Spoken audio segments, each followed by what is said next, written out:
in the business that we're doing a lot, like it has to do a lot with product research, and that's kind of like a private thing that I like do because it's very like the product is the main thing that you have to worry about on the business. Like if it was just you guys, then I would tell you guys, but since it is on the podcast, I Yeah, don't. I yeah, just yeah, yeah, yeah. Get it, yeah. Yeah. get it. Is there But any reverb on your end, by the way? Do you hear any echoes or anything like that? I heard a little, but um, yeah, I hear a little. I hear a little. Oh, So I'm ready to start if you guys are ready. Yeah, for sure. Just make sure with the phone microphone, like it's weird because if you like graze the bottom of your phone where the microphone is, like it also causes some noise. It makes it sometimes like muted. So I'm not even gonna touch the phone. I have it sitting down here. Okay, perfect, dude.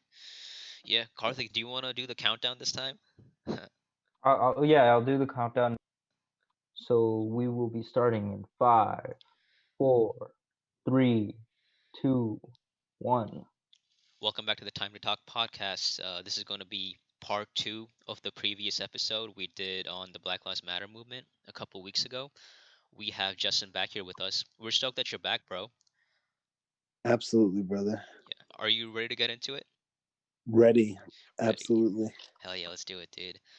So kind of picking up where we left off last episode, have you ever been criticized for not siding with the BLM movement and being against the rioting in general? Um, because I haven't explicitly said that I'm against the Black Lives Matter movement in terms of like the organization. Hmm. I'm against. See, I'm against the organization because that's Marxism. Right. Um, when it comes to like pushing for, you know, police reform or the criminal justice system reform, I'm for that. But in terms, I haven't like specifically stated on my story because I just know that would rile up way too many like people, Yeah. and I wouldn't want to kind of deal with all that BS. Yeah. So you think But if you did come out and say it, would there be any oh, for any sure. backlash? Oh, for sure. For sure. And that's just the kind of mob mentality on the internet, right? Like it's a very real thing. It really is. It really, really is. But I think a lot of people are also waking up. They're waking up to like the BS. Yes. And I think that's good. I really, really think that's good because we need to be aware and not just led, because a lot of people are led by the media, led by social media, led by TikTok, into what they should believe or whatnot. Yeah. When I don't think that's necessarily what we need to do. Yeah, there's a lot of people who get their news from memes, dude. It's a Exactly. very weird Exactly. situation. And the way I Exactly. see it, dude, diversity of all kind is encouraged and appreciated, except the diversity of thought. Like this mindset of like, if you disagree with my opinion and I have a different take on a particular political topic, then I can bully you into thinking the same as me, or just get you banned from this platform. And the polls, I'm not sure if you know this, but the polls really show this too. A very recent Cato Institute poll found out that a whopping 62% of Americans are afraid to share their political views, and the majority of them are moderate to conservative leaning Americans. How has social media affected your own viewpoints and your vocality of them?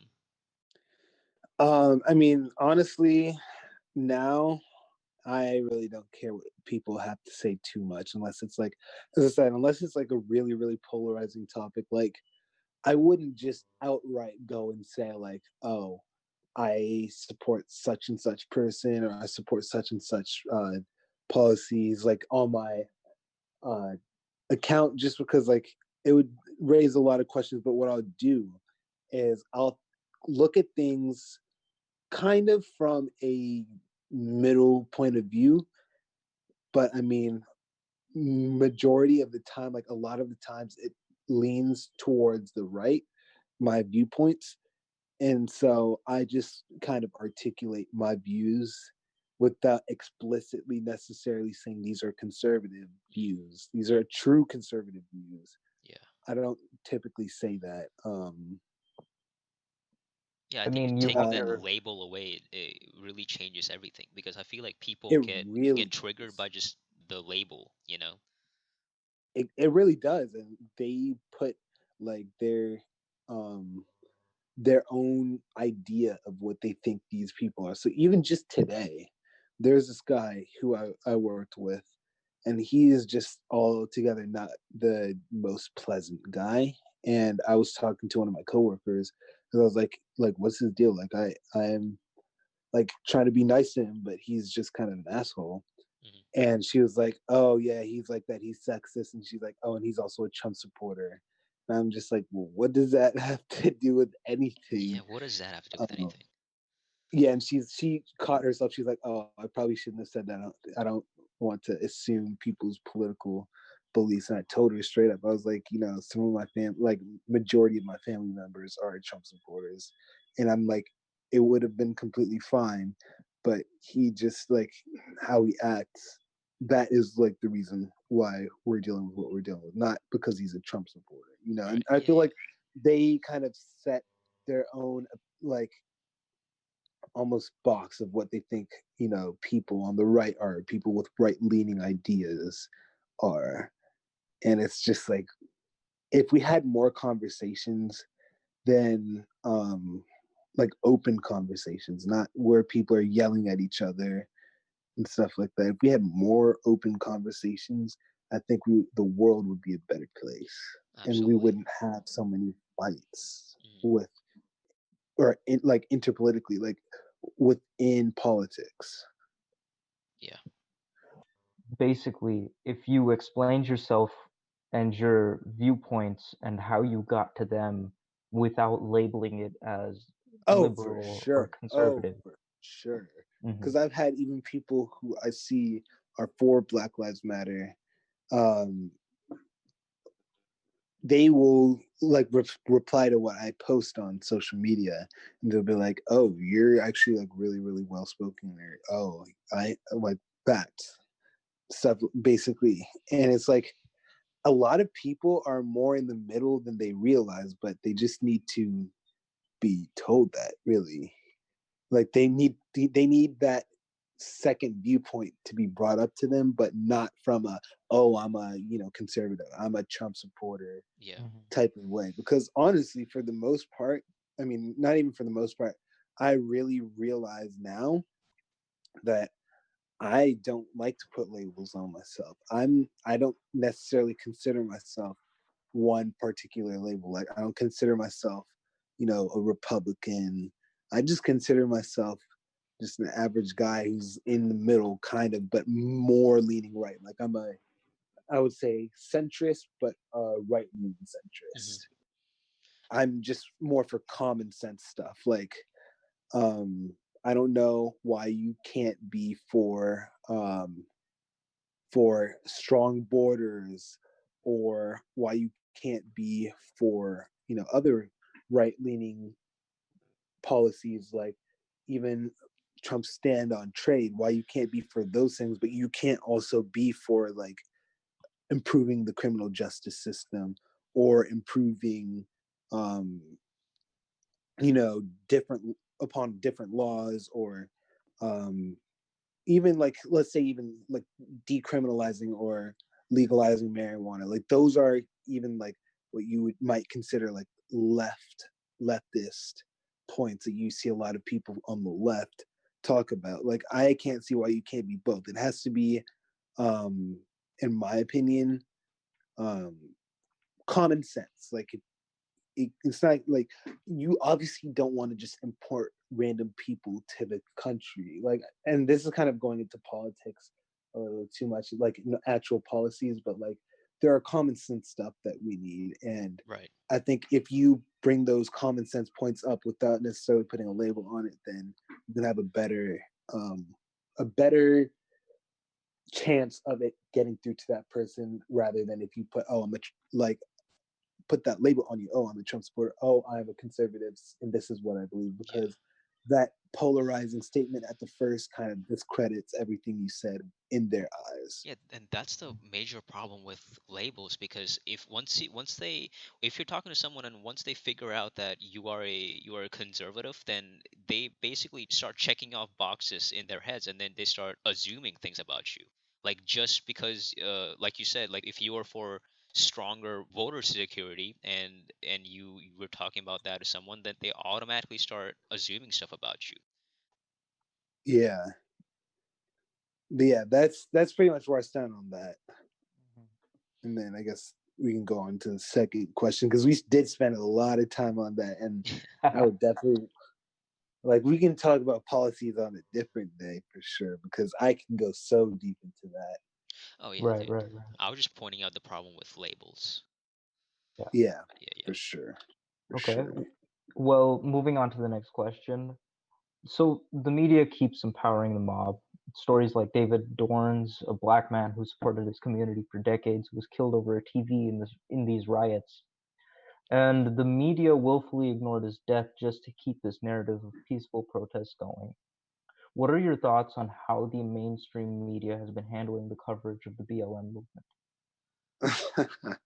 Oh, it's so selective. It's like selective outrage, and that's what I can't stand.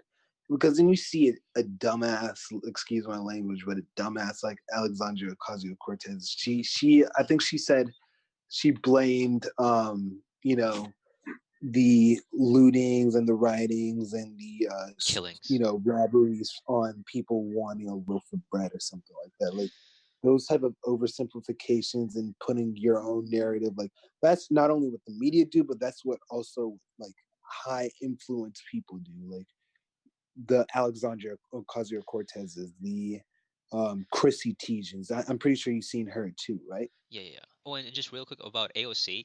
Uh, the question that was asked to her was, why is the murder rate in your city so high? Like, it's. I'm pretty sure we kind of mentioned this the last time. It increased by like 300% or something like that, like a crazy jump. And then they were asking her about that, and her answer was, people are going hungry, and then they want like loaves of bread to feed their family. Like, that was her Yeah, explanation. yeah, they're talking about that in New York, and I think that has also a lot to deal with how the media has funded this whole like this whole shooting, and not the shooting, but this whole like police brutality thing. And so you have people going kind of buck wild, Yeah. and it's just causing like a whole bunch of problems. um, I think the media is so insidious, in my opinion. That's the word I use for them. They're insidious because they know what they're doing. I don't care if you're like left leaning media, but if you're going to act like you are coming from a completely unbiased point of view, but are left leaning, then that's where I do not at all have any respect for that. Because at least with Fox News, you know what you're getting with Fox News. But with CNN, that places itself as, you know, the most trusted name in news or whatnot, Yeah. then that's just like, and then they talk about like the propaganda that they do and they put that out, then that's just like no wonder we see so many people being brainwashed. It's fake news, right? Fake news 1000%. I don't know if you saw what's his name, uh Nicholas Sandman. He won the settlement with, I think it was New York Times or one of these crazy people, crazy big Washington um Post, yeah. Washington, yeah, it was Washington Post. Yeah. Yeah, he won it for like 200 something million. Dude, yeah. And I'm like, good, good, absolutely good. For those of you who don't Which, know who Nick Salmon is, he was the guy who was wearing a MAGA hat, and a Native American old person like started banging a drum, and then they started taking a Ah, video of that, and then uh, the narrative became that, look, here's a white Trump supporter who is harassing someone who's minding their own person business. of color, Yeah, there's that's what my thing is with the media. They make victims out of people yeah, that aren't necessarily even victims. yeah. Like they've done that to like people like me, black people. They've just given a lot of people excuses. It's a lot of fake news. Like even when it comes to the amount of deaths, actually, of unarmed black people who have been like shot and killed by the police. Like Hmm. the amount of unarmed black people statistically that have been killed. I think last year it was like 6 out of 10 of those. It was 10. 6 out of 10. It was aggravated, meaning the unarmed person who was shot was trying to attack the police officer, and I think the rest of the four did get criminally charged. Like the officers got criminally charged. So Yeah. like, where's the injustice? Mm. Like Yeah. it's they blow it way out of proportion. Yeah. Okay. Well, what do you think of brands like Aunt Jemima changing their logos, HBO Oh, thinking of the Redskins too, The bro. Redskins. Yeah. I let me just give it to you like this. I live, let's say, about 5 minutes from the Redskins practice stadium. Hmm. I have Redskins that go to my church. Um, Damn. and just to see that they won't even be like they actually changed the Instagram handle of the Redskins to the Washington football team. Like I think it was a poll of Native Americans. I think it was like over 90% didn't find a problem with um The mascot. with the name Redskins, and I'm just like, wow, Yeah. It's just wow, it's basically other people getting offended on their behalf. It's just a weird thing. exactly. And I'm just curious, dude. I What that's is that? oh Sorry. Go ahead, man. it's that just brought up something else. That is just like getting offended for somebody else. Like I think I saw something of like it was like somebody was complaining about the name Middle Eastern and how that is offending towards like Middle Eastern people. Really? And then I talked to my actual Middle Eastern friends and they're like, no, that like I am that's Middle Eastern. And that's it's just like geographical.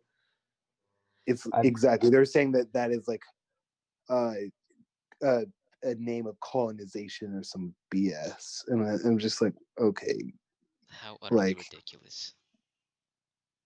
yeah, it's so ridiculous. But that's where we have come to, honestly. How about voice actors like Jenny Slate? Did you hear about her? No, what happened? She basically voiced a mixed character on a Oh, is she the one that was on? I think it was Big Mouth. Big Mouth, and then she quit her job because she didn't want to misrepresent What a her animated stupid character. person. What a stupid. Do you think anyone who is watching Big Mouth is going to be wondering who's reading it, who's reading the script, Yep. or who's voicing the like? Do you think any black person like? Do you? I don't care.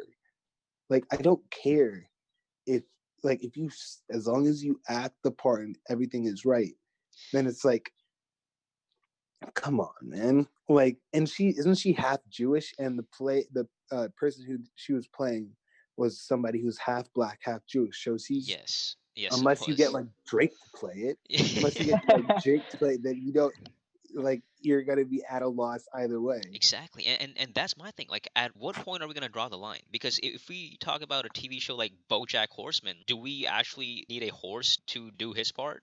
Like, at what point are we gonna draw the line? Because they're actors. The whole point of acting is you're pretending to be someone who you're not. Absolutely, and I think that's just honestly this snowflake culture. Like a lot of people, like the majority of the people don't care. Like, even some people on the left aren't gonna care.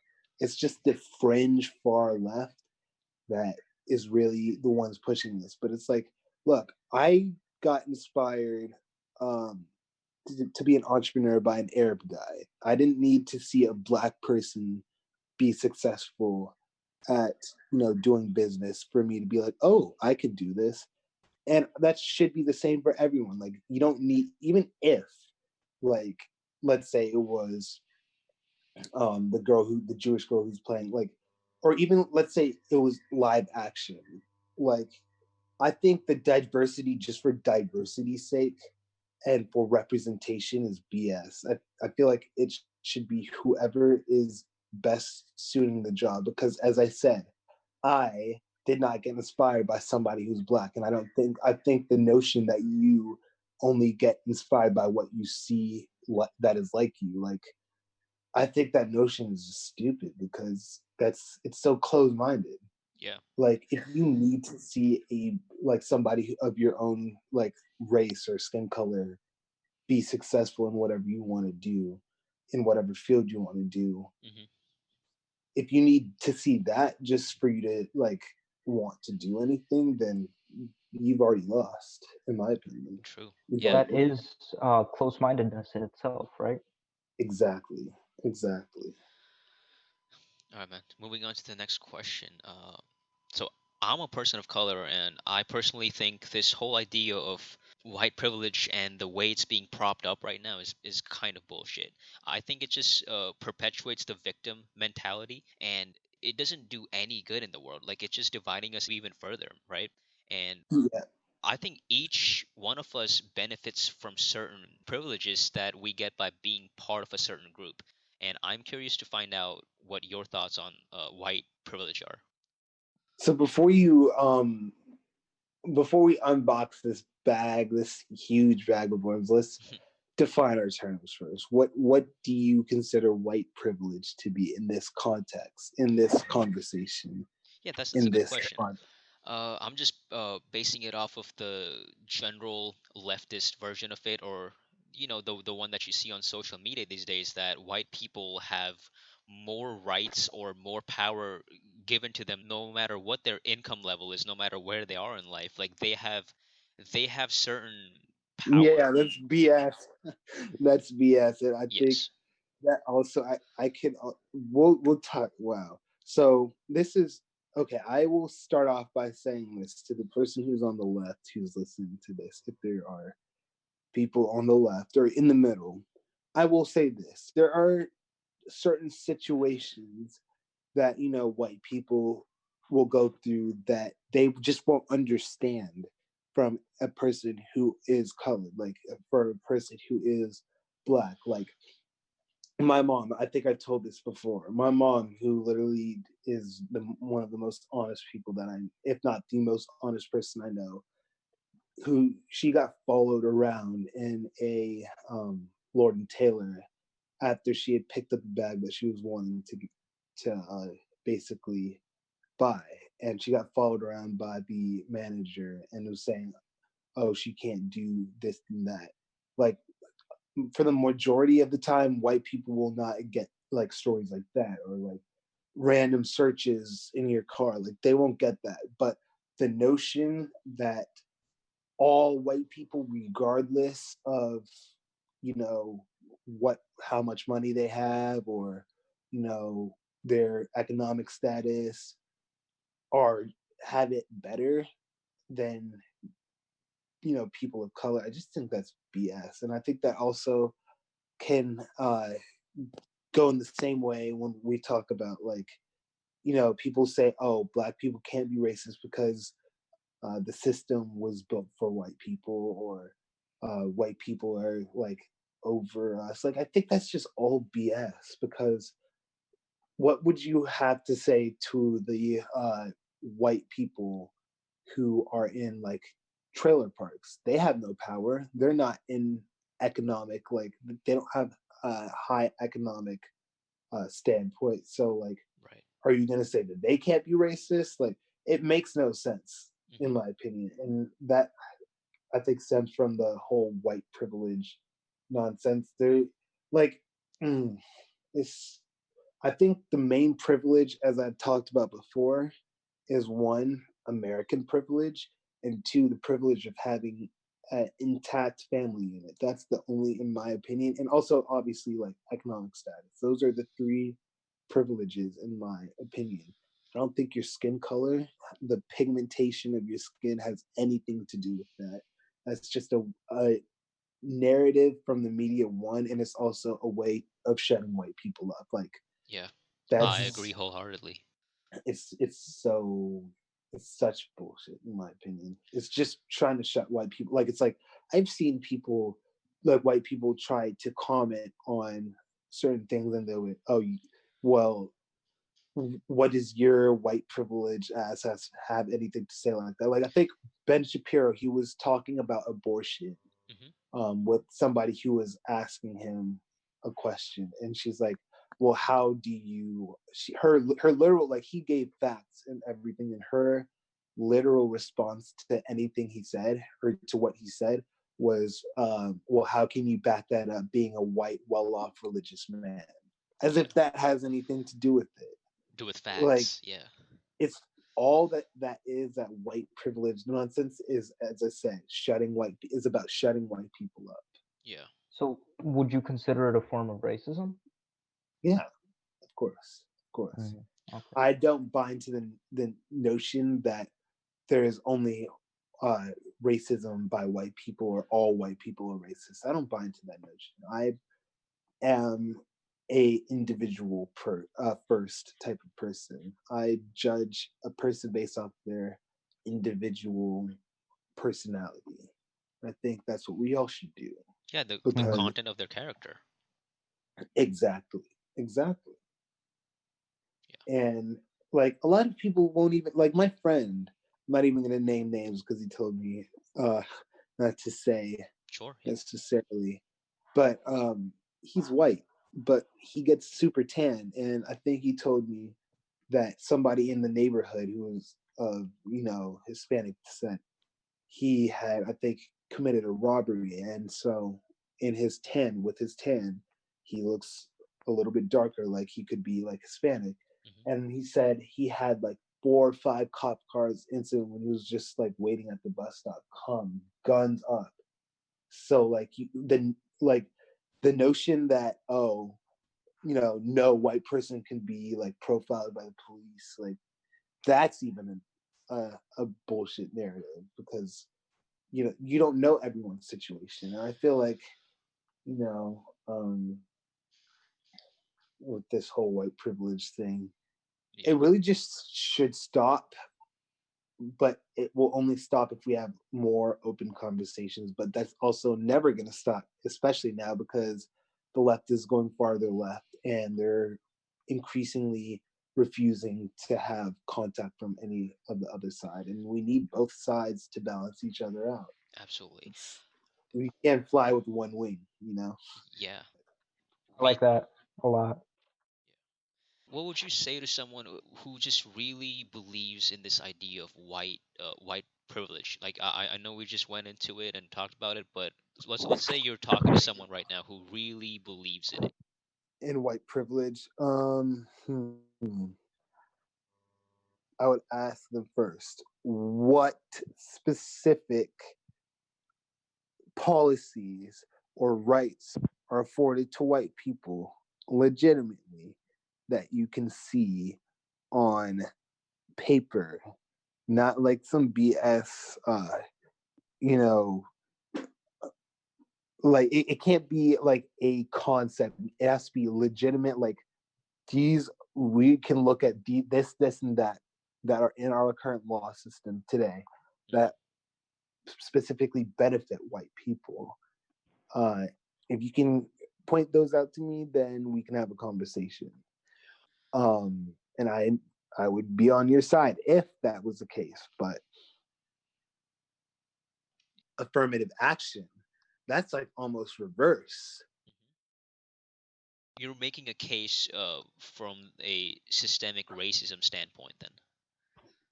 Yeah, but I'm saying like that could be even almost reverse white privilege, because it's like it's affording, like we're dealing. I was talking about, to a person who believes in white privilege, I was saying if you can find actual policies Hmm.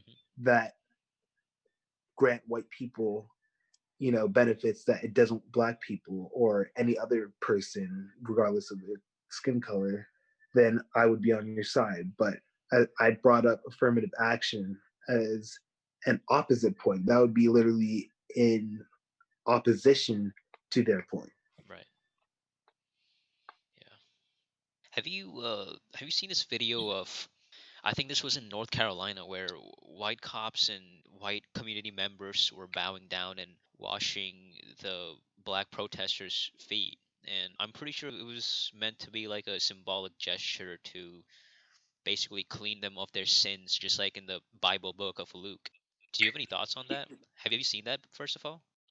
Seeing the what There is was it just again? there was a video of white people basically washing the feet of black Yeah, people. that is.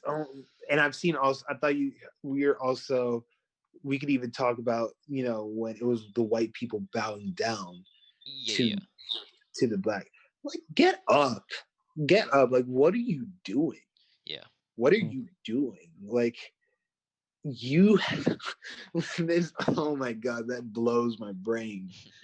Nobody, no black person in America today has gone through the slavery that ancestors did. And likewise, no white person today has owned a black slave like they did in, the 1700s. Right. So I think that's, oh, wow. I'm so blown that people like, that's just, that's that's not even right. That just blows me away. Hmm. That literally just blows me away. I don't want white people washing my feet because their ancestors did something to to half of my ancestors, because I'm not even like fully African American. Mm-hmm. So that just it wow. I'm blown. I That I think don't so know. goes too, What do you actually. guys into what do you guys think? I think that's just people being like they're giving into the mob mentality. Because what if they say no, I ain't washing your feet? Then what are they going to be looked at like?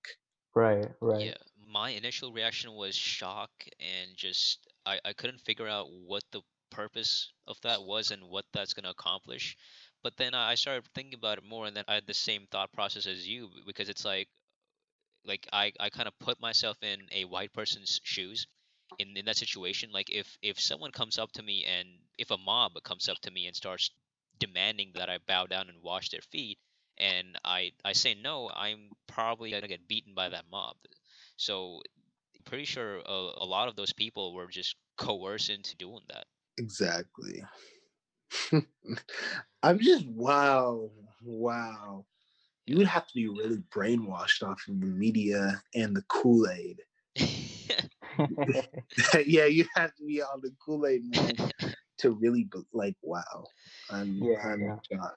What about you, I didn't KP? see them washing their feet. I saw them bowing down. But you mean to tell me they were washing some Yep. niggas' feet? There were a lot of videos going around. Like there were people bowing everywhere, but in this one specific video, they were not only bowing, they were washing their feet as well. Wow. What did you think of the cops bowing down to protesters during the protests Stupid. going on? Stupid. And look, I'm the type of look, I think that common sense police reform and common sense criminal justice system reform is good. But I just think like I like even when this even goes to like the ACAB, like all cops are bastards. Like I think that is stupid, and I think if the cops give in to what the mob believes, then like I think that's also dumb. But if you want to protest, if the cop wants to protest with the protesters, I have no problem with that. That's their like right given in the Hmm. Constitution. So like I have no problem with peaceful protest, even if Right, it's protesting for a bad thing Yeah. or right, for right, a misinformed thing. Look, we're all human. We're all made in God's image. Like, come on, man. Right. Like, what are you doing? right, right. Yeah. KP, what were your thoughts on that, man? See, it just didn't make sense to me because bowing down and doing that act, it doesn't really fix anything. There's no actual reform going on. It's just It's an ad. Exactly. Exactly. Yeah. See, if you gave me good policies, then I'll just be like, yeah, why not? Like, I'm for the policy that I think it was they were telling it would like make the cops uh surveillance camera, what the body camera never go off. See, I'll be cool for that. I'll be cool for a monthly or, you know, bi-monthly psyche examination of cops or more intensified de-escalation practices. Like these Absolutely. types of like actual policies I'm for. But if you're just going to be like, oh, defund all police, defund Right. ICE, or abolish ICE, or defund, all this, or all cops are bastards, or Isn't that the craziest thing you've every ever heard, cop by the is. way? Hmm? Isn't that the craziest thing you've ever heard? Like having Yeah, no police around? yeah.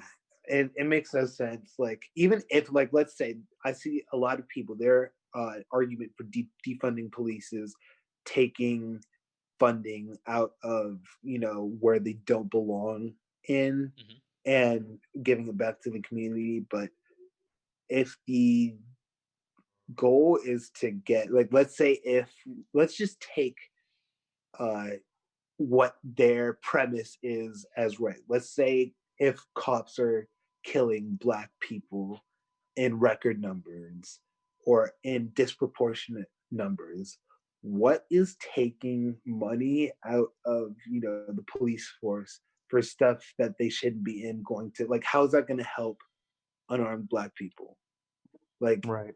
it's just pulling money out for no reason. Like, it's not addressing the root of not addressing the cause. And yeah, man, that's pretty much how I think about it, at least. Well, Yes, there do needs, or there are changes that do need to be made, but um, like a lot of the people on the left, a lot of people that you see protesting, they don't even address these issues. They just kind of spew based off of their emotion, and that's the biggest thing that is hurting today's politics. Is everyone is going off of emotions. Everyone is emotional. Right. right. They're not looking at it from logic, and it's just like it's screwing everyone up because you cannot base anything off of emotions because they change every day. Right. And it's like you cannot base concrete law based off of emotion, Right. especially if it's not rooted in fact. 100%. And I feel like also going back to the media, I think that is the most insidious thing of them all, because the media knows, especially I'm going to deal with my community, the black community. Hmm. The media knows how to play black people like a fiddle. And I think we talked about this last podcast, but if you go on Google Trends and search at BLM, you see it pretty much look like a flat line at zero until it's like, if you look at Google Trends for the past 5 years, there's a spike in the summer of the 2016 elections, and there's a spike in the summer of the 2020 elections, and every other time it's flat, zero, zero. Yeah. Hmm. I don't know if you guys understand the significance of that, but that just shows you how much the media is willing to play on the emotions of black people to get them out and vote. Yeah, I mean Right. they're basically only talking about the like Black Lives Matter when it's To convenient. stir emotion Yeah. because they know black people are emotional voters. Mm. It's terrible. It's Hmm. terrible, man. You guys Well, had any? What was the next question, by the way, though? Because I just want to make sure that I'm like not going too over on one point. Oh no, dude, you no, good. We're just having man, a say what you conversation want to here. say. Yeah. Okay, perfect, perfect. Yeah, yeah, yeah, yeah. We'll get to all the questions. Don't worry about that. But if you're finished with, are you finished with what you want to say on that topic? Yeah, yeah. Okay. So next question, and it's a long one, and it's gonna be the final question. Questions.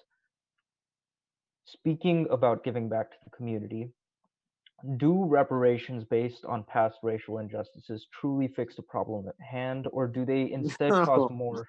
Oh no. Oh no. No, not at all. Like how can you even, like, literally, how can you even, um first of all, how would you even determine who gets reparations? My mom doesn't deserve reparations because my mom's not she did not get affected by American slavery because she wasn't born in America.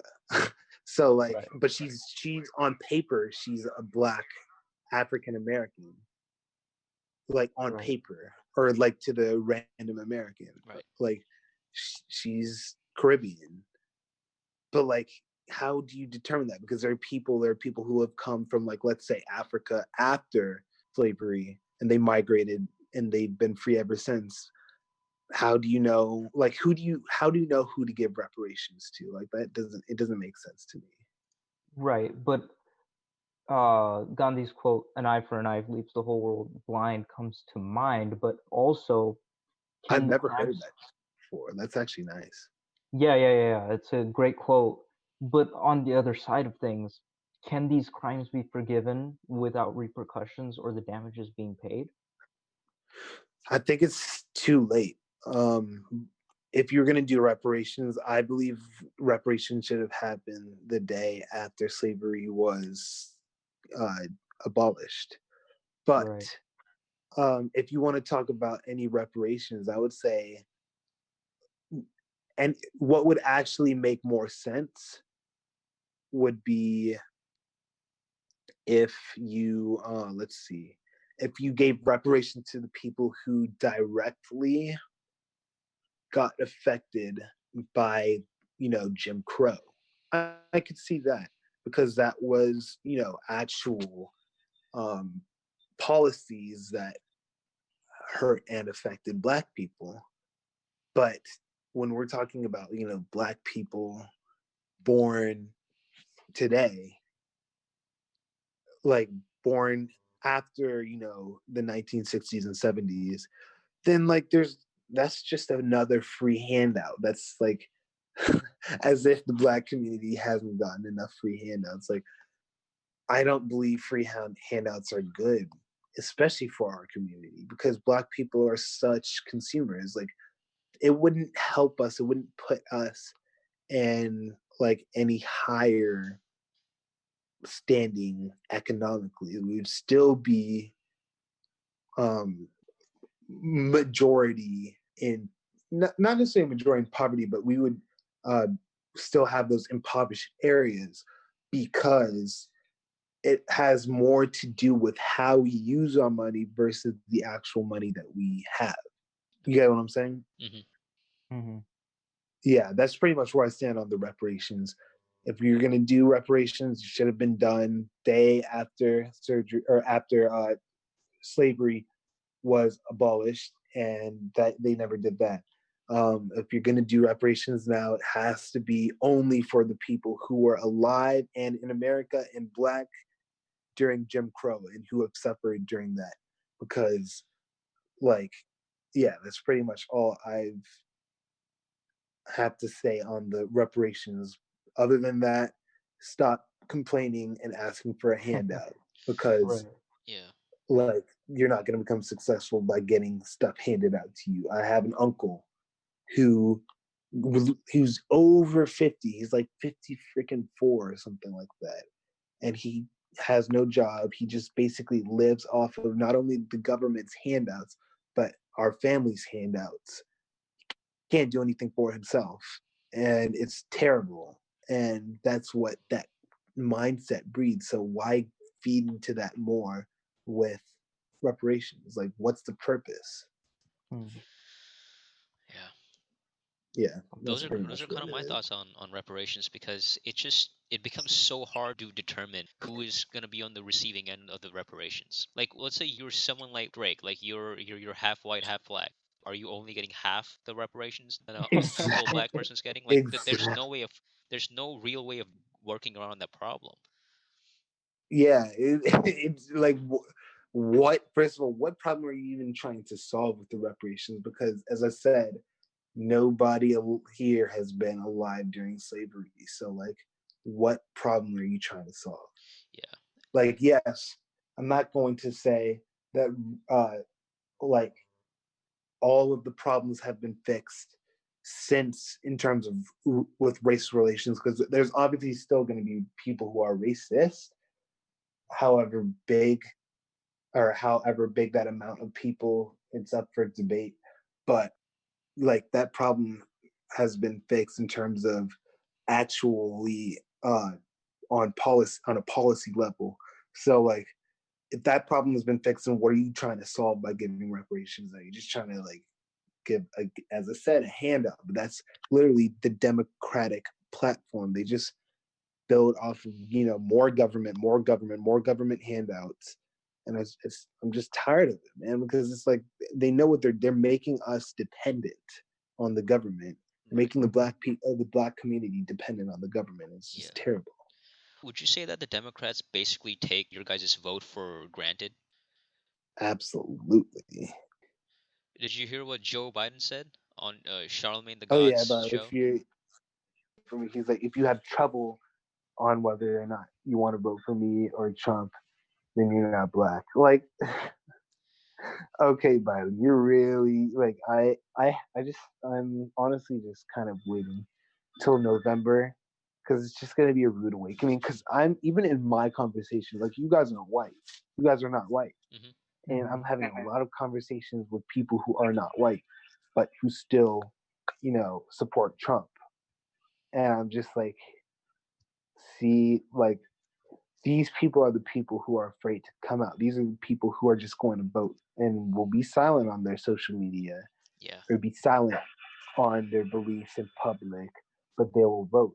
And those votes will be apparent. And that's why I predict Trump is going to win. So you think the silent majority is going to win again? Oh, yeah, for sure. Yep. For sure. Interesting. For sure. That's why the secret ballot exists. Yeah, All right, man. for sure. Thank you guys so much. Of Thank course, man. you. Thank you for coming on a second time. Absolutely, bro. Have a good night, guys. You too, Yeah, man. have a good night, man. Good night. Yep. Take care.